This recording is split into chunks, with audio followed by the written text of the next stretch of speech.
शिंदे सेनेचे operation tiger यशस्वी।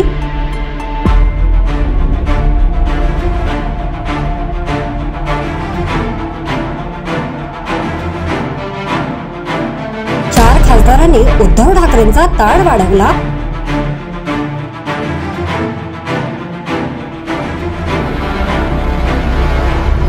महाराष्ट्राच्या राजकारणात हालचाली वाढल्या आहेत। एकनाथ शिंदे यांच्या शिवसेनेचे ऑपरेशन टायगर यशस्वी होऊ शकते अशी बातमी आहे। एका वृत्तानुसार उद्धव ठाकरेंच्या शिवसेनेचे 9 पैकी 6 खासदार फुटू शकतात। या चर्चेमध्येच उद्धव ठाकरे गटाच्या 4 खासदारांच्या नुकत्याच झालेल्या हालचालींमुळे अटकळांना उधाण आले आहे। शिवसेना नेते आणि महाराष्ट्राचे उपमुख्यमंत्री एकनाथ शिंदे यांचा सत्कार महाविकास आघाडीत राष्ट्रवादी काँग्रेस ज्येष्ठ नेते शरद पवार यांनी केला।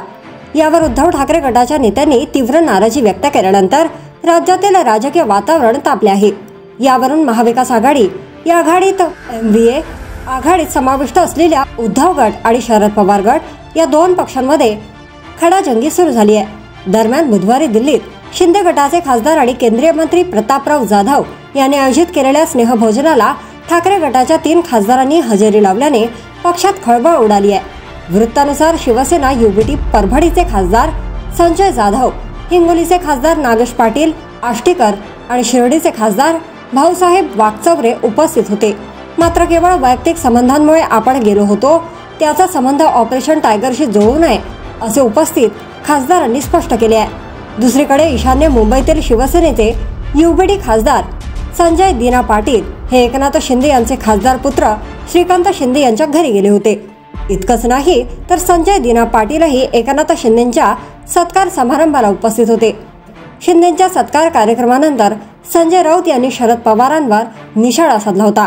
राऊत यांच्या आक्रमक भूमिकेनंतरही पाटील यांनी सोहळ्याचे फोटो सोशल मीडियावर शेअर केले होते। त्यामुळे राजकीय वर्तुळात चर्चेला अधिकच उधाण आले आहे। या घटनेदरम्यान ठाकरे गटाचे नेते आदित्य ठाकरे यांनी अचानक दिल्लीला जाऊन काँग्रेस नेते राहुल गांधी यांची भेट घेतली। उद्धव ठाकरे यांच्या नेतृत्वाखालील शिवसेनेचे UBT लोकसभेत 9 खासदार आणि राज्यसभेत संजय राऊत आणि प्रियंका चतुर्वेदी असे 2 खासदार आहेत।